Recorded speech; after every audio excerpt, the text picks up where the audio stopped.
Welcome to episode 49 of Beer with Strangers. I'm your host, Tony Russo, and I'm joined this week by, not Doug, but by Sean Hager. What's up, guys? Doug is at the Delmarva United Homebrewers meeting, which means that any of the people who normally would watch, they're not watching either. But we're here with you, and that's what's important. Lots of fun stuff to talk about this week. We have a new display we're working with, and I think it'll be better. I think we're going to make more eye contact. So far, so good. It's still a little complicated. So one of the things that I was thinking we could do maybe is put the camera right in front of, right in the middle, so that way instead of looking right there, we're looking directly into the camera and making you so uncomfortable. Yes, give you that. And speaking of making people so uncomfortable, I don't know if you saw this on the internet. It's not about beer at all. It's just funny. The Andy Harris. The Andy Harris thing. Do you know what I'm talking about at all? I know who Andy Harris is. All right. So Andy Harris is the Maryland representative, the congressman. Yeah.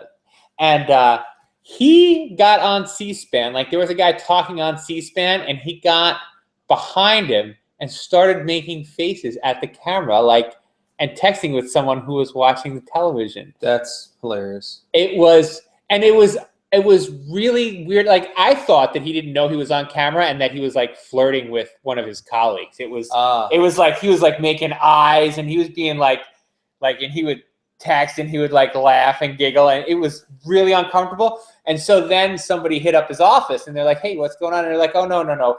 It wasn't anything like that. He was just texting back and forth with his mom." Oh. And it makes it worse. I hope to God that they're lying, because if he has that kind of relationship with his mother where he can make those kind of eyes, he's a better man than I am. Have you seen the Weird Al version of that yet? No.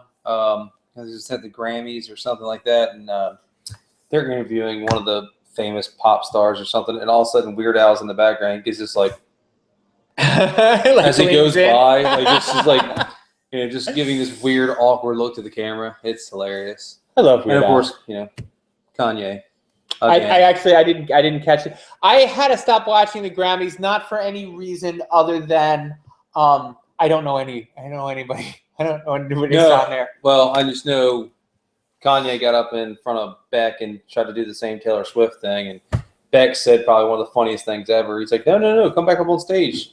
What you did for her career, I'd love to have that. So, I respect Beck for that. Kanye, I think he's a tool. If you're a fan, it's up to you. There's a great Cracked article called "What If Kanye West is Retarded?" And it's it does all his shenanigans, and he's like, but what if there's something the matter with him? It wouldn't surprise me. If there was something the matter with him, that's when we would feel bad for him. Like, right now, everybody laughs at him or is mad at him. But we were like, oh, that poor man, he doesn't know any better. I have a friend of mine who absolutely loves Kanye, but I think he loves Kanye for the sole fact that it gets a reaction of people like me. I'm like, why would you do that? I think he just enjoys that part. Yeah, ironically. Thing. The other thing we didn't do, we're usually closer up, so we'll do closer up. And we were talking about getting a background, and it's really something we should you don't like the hoodies behind us and a fly swatter and a hat? Yeah, well, these are all important things. All very important brewing pieces of equipment. And actually, I have to change this for 1 second. I'm so sorry, folks, because we're going to keep going out of focus if I don't do this. But while we're talking about this, can you, Sean, tell me about the all grain brew? How did that go? Oh, it was a good time. We had Jerry Franklin from Third Wave came out. Probably had 10, 15, maybe 20 people. Oh, that's cool. Yeah. Really? Because it was so brutally cold. Yes, it was, and incredibly windy. But we put a tarp up, so it was only 30 degrees instead of 20. But it was good. We did a black IPA, and we brought it in. After explained everything and all that. Brought it in. We did the beer with 2 separate kinds of yeast, which are actually in the fridge over there, cooling off. I'll probably keg them tomorrow. So we did one as a Belgian and one as a regular.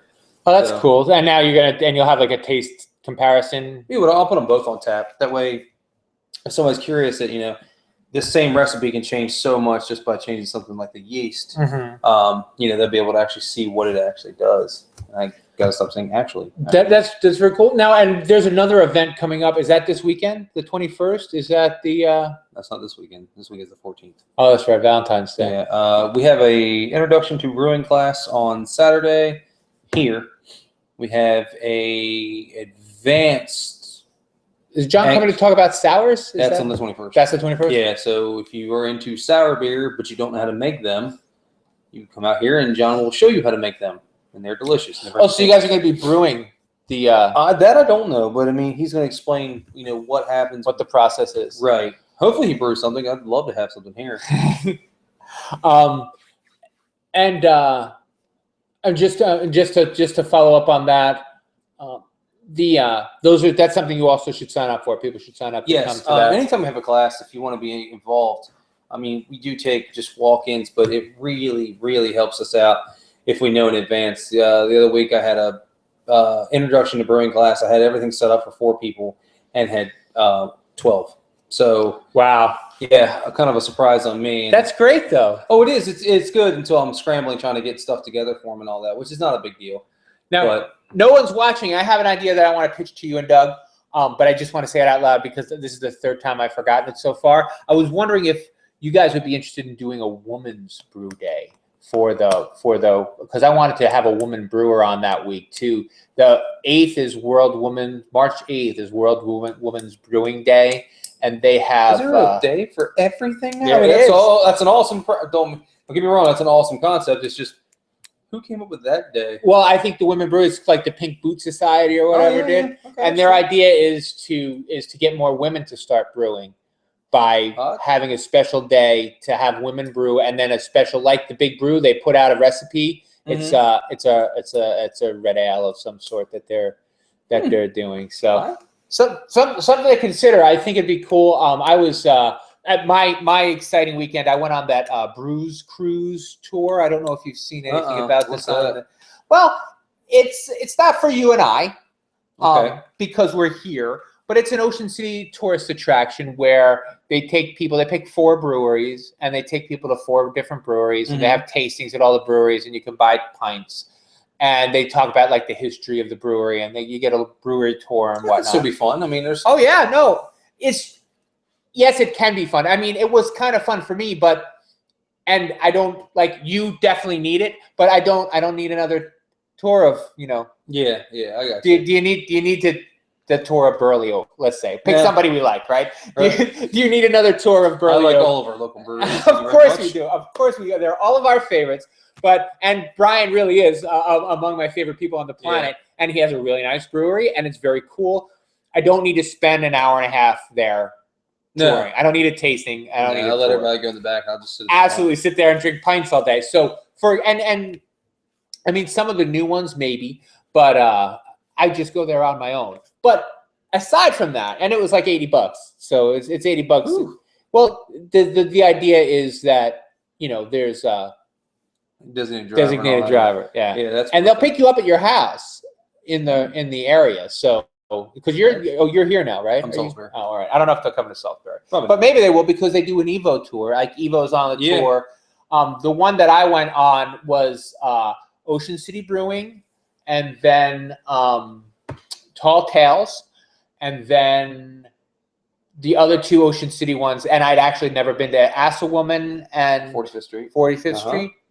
Is that the same one? That's Assawoman. Oh, all right. So it's Assawoman and then Backshore. Backshore. Which used to be Shore Billies. Right. I almost said Beach Billies. Beach Billies. Why not? They won't sue you for that. And frankly, I had a lot to do that day because I want to share my whole beer experience, if you don't mind. Absolutely. I had a lot to do that day, so I had a bail at Tall Tales. About Tall Tales, briefly, did you try? Have you been recently? I was there not this week, last week. Did you get the coffee? Did you? No, I was 2 days before that. Oh, it was pretty good. I'll tell you what though, their beer is getting really, really good. Yeah.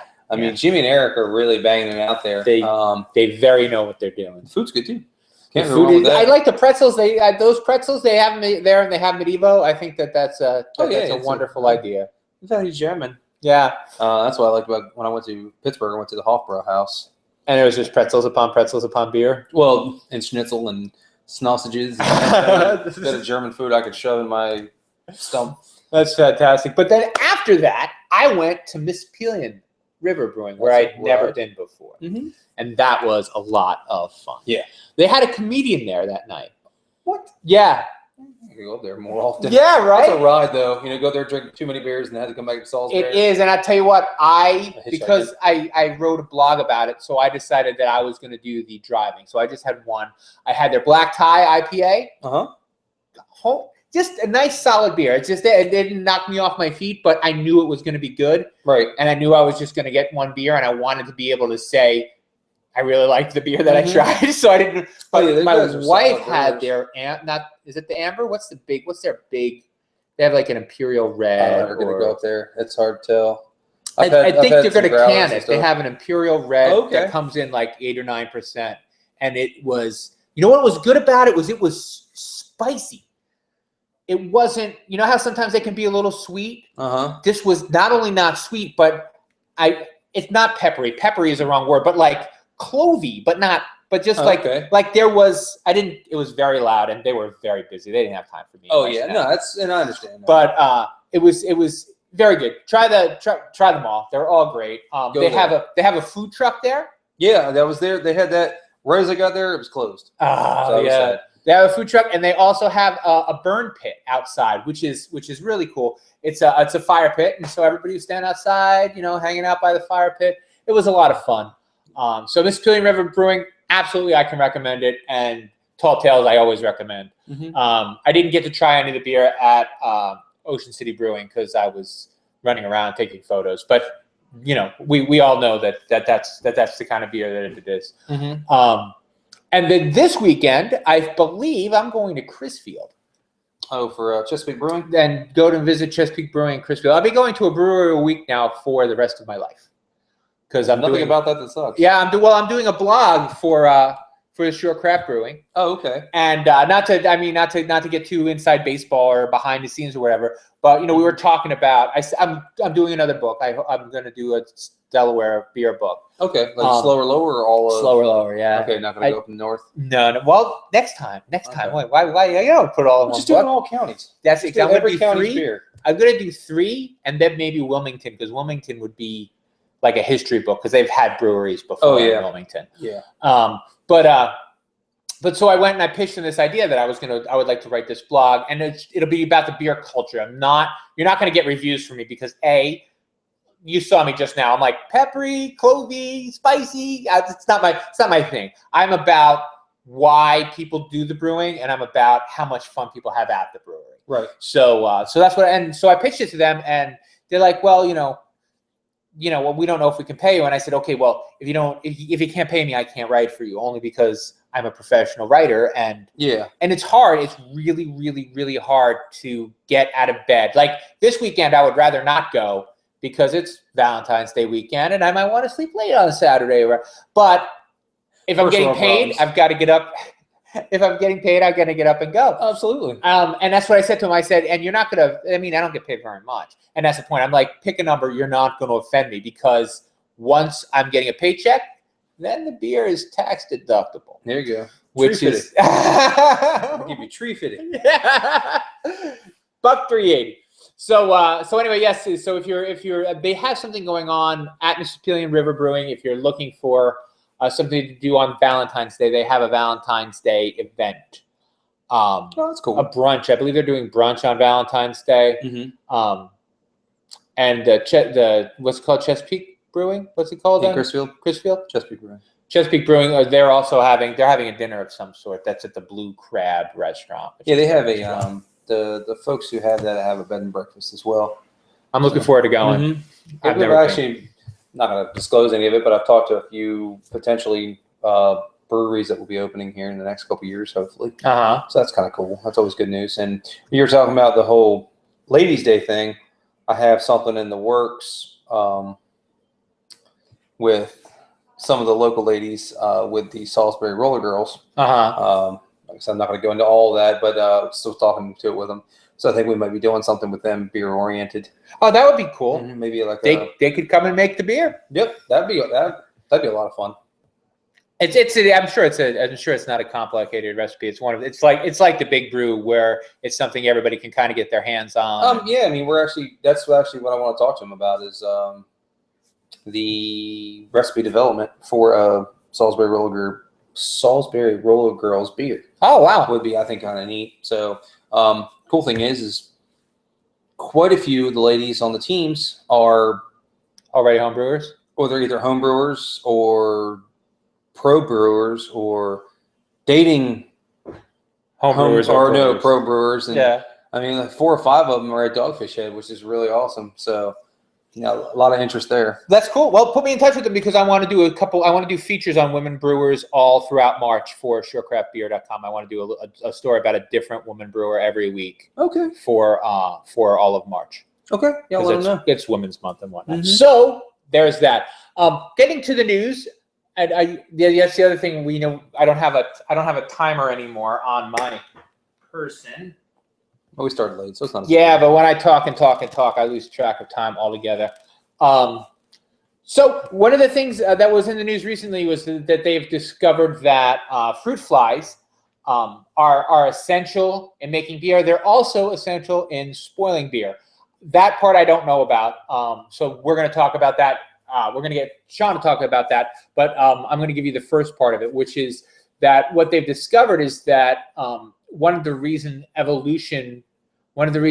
yeast has evolved so successful is because it smells fruity to the fruit flies, and it attracts fruit flies by the billions, and it gets stuck to them like bees pollinating, by accident because they touch it. Same thing, fruit flies get all the yeast caught in their hair, and they move the yeast all around the planet. And drive me absolutely insane because they're in my face. Oh, right. No, but you said that they're also they carry Acetobacter, which is a kind of bacteria that gets in your beer and makes it, or wine, and kind of turns it into vinegar. So pretty bad stuff. Now, and that's not like a lactobacillus where you can get a good beer by accident out of it. Nope, you get red wine vinegar or malt vinegar. It's exactly what it is. I mean, that's obviously they don't, when they're making vinegar, they don't throw a bunch of fruit flies in there, but they use Acetobacter. Yeah, gross. But yeah, it's pretty nasty stuff. And they're nasty little creatures. Now that's interesting because they are attracted to malt vinegar. They like. Mm-hmm. That's what you put in the traps. We put in our traps at home. Yeah. We put apple cider vinegar, but yeah, anything sweet. So I mean, they love fermenters. They love spilled beer. They love anything that resembles or smells like some kind of sweet fruit, and they repulse me. I hate those things. I'm glad that they did their thing for nature, but we've evolved past that point so they can all die. Yeah. Now we can exterminate them. Right. We can get them whenever we want. Those with mosquitoes. And most spiders. I have no problem with spiders. And just a quick shout out and congratulations to Tom Flores, who we don't know. I don't know. Do you know him? Absolutely. You don't know. No, I don't know.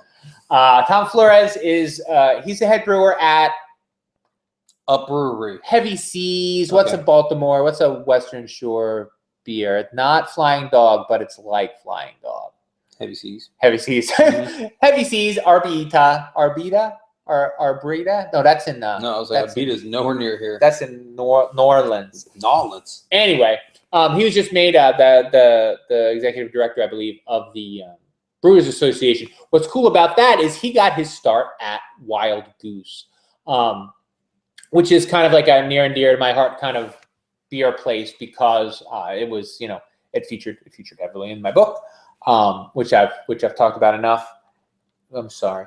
And so we like to trace this kind of breweries make more brewers, and that's something that we have now that I think we didn't have in the 90s, where it was just like it was guys like Alan Pugsley just making one brewery and then people running it. Now you have here we have people like Randy over at RAR, who started at Evo. Yeah. We have John Panashevitz at Third Wave, who started at Iron Hill. Right.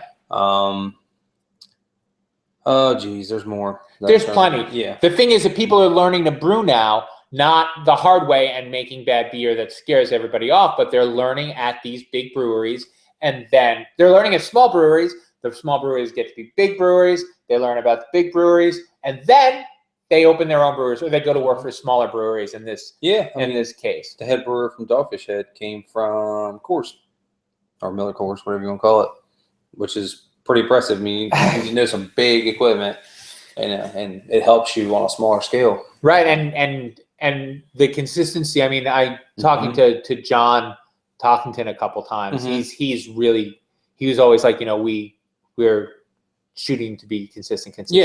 And that's that to me is, I think, as if not more important than making good beer. Because if you make okay beer, but you constantly make, if somebody likes it and it always tastes the same. That's something to keep people coming back. If you make 10 batches of the same kind of beer and you get 10 different things, it's going to start, people are going to be like, I don't want to try that again because the last 4 times was terrible. Yeah, or just confusingly different. And there is in the homebrew community, and if you are watching this on tape delay and you made it through the first half hour, then you're familiar with the homebrew community. Now with the craft brew snobbery community, people are like, well, there should be something handmade about it, something rough hewn about it.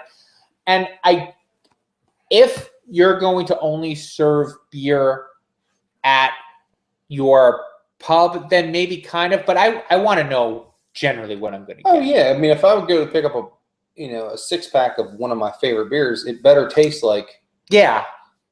I mean, what's irritating to me is one of my hands down favorite beers never tastes the same ever. I've gotten 25, 30 bottles of it. What is it? I'm not gonna. Duchess de Bourgogne. If I said that wrong, don't judge me. It's a Flemish red from a brewery in Belgium, I think, which is weird. It doesn't taste Belgian.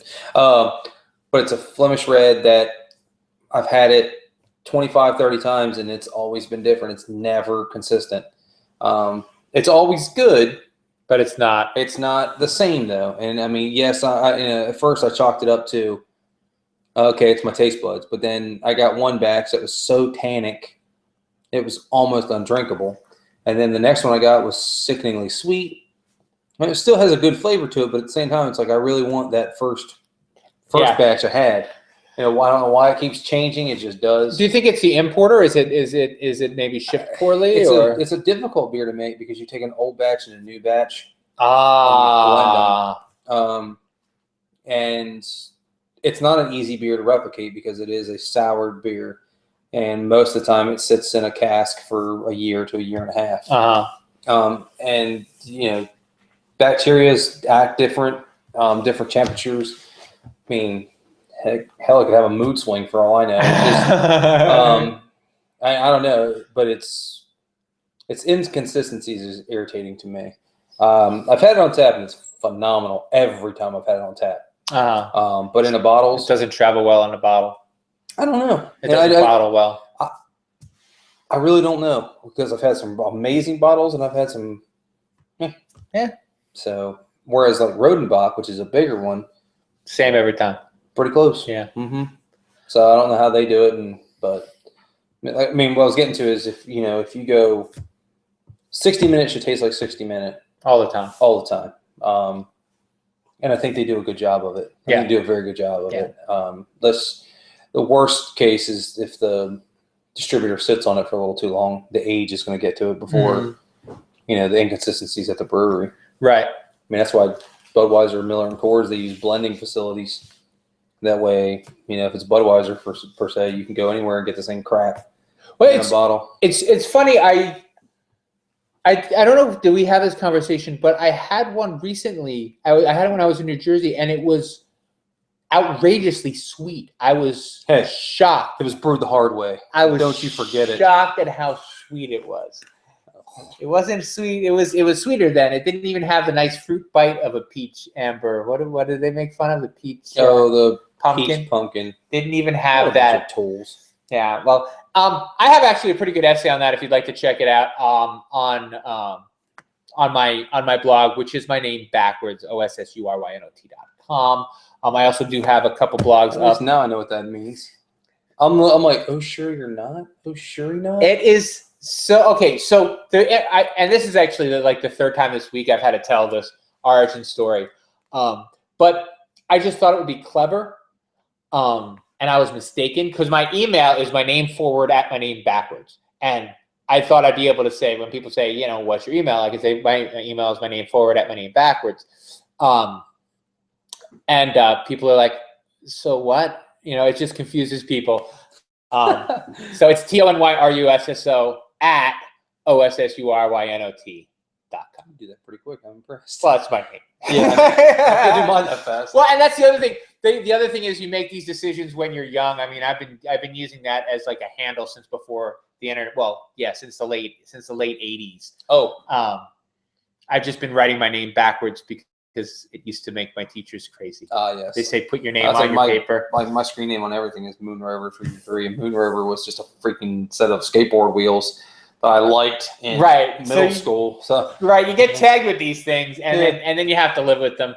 But anyway, so yes, you can catch, and it said Budweiser and reality, you still don't get along, or something like that is the title of that. And also at surecraftbeer.com, you will find several of my blogs. One about my breakfast at Real Ale Revival, which was awesome.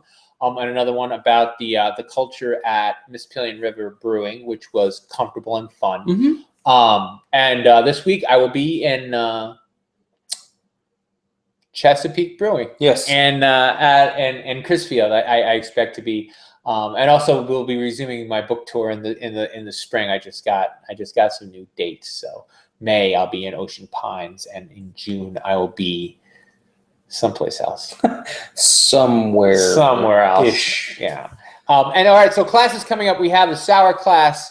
Please sign up for it on the 21st. Introduction to brewing class on Saturday. If you're interested, call me, email me, some smoke signals, show up. I don't care at this point. And the thing about showing up is you show up and there's snacks. There's snacks and beer. So you want to make sure that no one eats all your snacks and beer, or that you don't eat other people's snacks and beer. Right. So that's here at Extreme Brewing, which you can find at extremebrewing.com. You can spell that with or without the E at the beginning. You definitely need the E at the end of Extreme. Yeah. But XTREMEBREWING.com.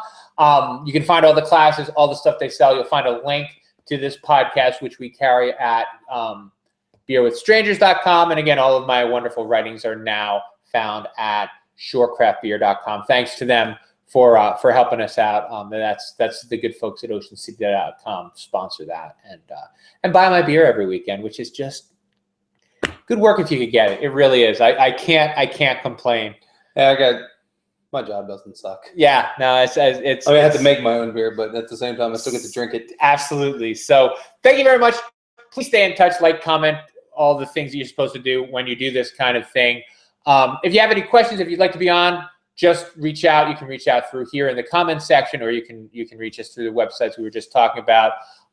Next week, Tin Cannon Brewing, our friends from Virginia someplace. Tin Cannon Brewing was one of the first guests that we had on the podcast back when it was an audio podcast. And we talked to them about what it was like to open a brewery, and they said, well, we'll tell you when we're done, because it was kind of heckish. They had a long, hard road, but they're open. They've been open for a couple months now, and by all accounts, things are going well, and hopefully we'll get their account of how things are going when we speak with them next week. Yep. Sorry about the interruption there. All right, and that's it. So thank you so much for joining us, and we will see you next week. See you guys.